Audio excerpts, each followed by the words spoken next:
सुनो, एक बात कहूँ, लाइफ में ना हम चाहते हैं बहुत सारी कहानियाँ ऐसी हों जिन्हें हम लिखें, कोई और नहीं। जैसे 11th में स्ट्रीम कौन सी लेनी है, होता है ना, सवाल होता है 11th में स्ट्रीम कौन सी लेनी है, कॉलेज अपने शहर से बाहर का चाहिए, और अगर वहाँ कोई लड़की मिले तो वो सीधा स्वर्ग से उतरी कोकिल कंठी अप्सरा तो होनी ही चाहिए, नहीं? और भी बहुत कुछ है वैसे इस लिस्ट में, लेकिन आज बात है सबकी नहीं। याद है मैंने कहा बहुत सारी कहानियाँ ऐसी होती हैं जिन्हें हम चाहते हैं हम लिखें, क्योंकि बाकी कहानियाँ तुम ऊपर वाले के भरोसे छोड़ देते हैं। जैसे एंड सेमेस्टर एग्जाम्स में पास वो करवा देंगे, है ना, फिर अगले सेमेस्टर से अपनी कहानी हम लिखेंगे, खुद लिखेंगे, और ऐसा कहते कहते लास्ट सेमेस्टर आ जाता है और अब पता ही नहीं चलता। खैर, आज बात सबकी नहीं। आज का मुद्दा कॉलेज या उससे जुड़ा कोई नॉस्टैल्जिया नहीं है। मुद्दा है वो कहानी जो मेरे तुम्हारे हाथ में नहीं। मेरे घर से कुछ दूरी पर ही घर था उसका, शायद किराए का मकान था।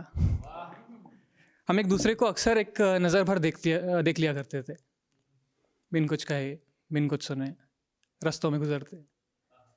कभी उसे देख मैं अपने बिखरे बाल संवार लेता, कभी मुझे देख वो अपने माथे पर लगी बिंदी पर हाथ फेर लेती। फिर कहीं हमारी नज़रें टकराती, मुझे देख वो धीमे धीमे मुस्कुराती। शायद नज़रों के रास्ते शायद मानो मुझसे पूछना चाहती कि सूट पर ये बिंदी जच तो रही है ना। नज़रों में ही एक खामी भरकर अपना जवाब मैं उस तक पहुंचाता और फिर आकर अपने काम में वापस लग जाता। आज भी जब पीछे मुड़कर देखता हूँ तो सोचता हूँ, कुछ भर चुके ज़ख्मों को खरोचता हूँ कि अगर बात कर ली होती तो बात शायद कुछ और हो सकती थी, मगर नाम तक नहीं पूछा कभी। कुछ इस कदर की दूरियां हमारे दरमियाँ थी।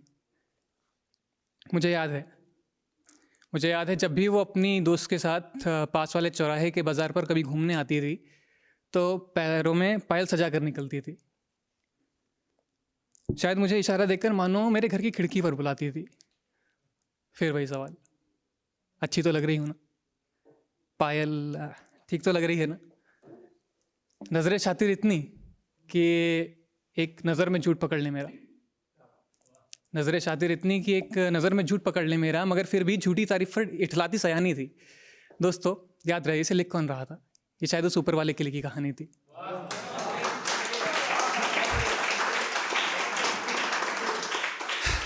मगर कहते हैं ना, इतिहास गवाह है कि शायद ऊपर वाला भी कुछ कहानियाँ अधूरी छोड़ देता है, इसी कोशिश या इसी कशिश पे कि हम उसे अपने तरीके से अंजाम दे सकें, पूरा कर सकें। मगर कई बार हमें समझ ही नहीं आता कि कहानी कब हमारे हाथों में आ जाती है। तो मुझे काम मिल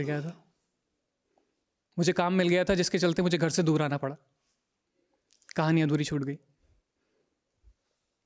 वो नज़रें अब ना जाने किससे पूछती होंगी, वो नज़रें ना जाने किससे अब पूछती होंगी। कभी कभार ख्याल आ जाता है और फिर आती है एक तस्वीर मन में कहीं, वो बिंदी, वो पायल, वो आंखों का काजल। क्या उसे भी ख्याल रहता होगा मेरे ये ख्याल अक्सर करते मुझे पागल।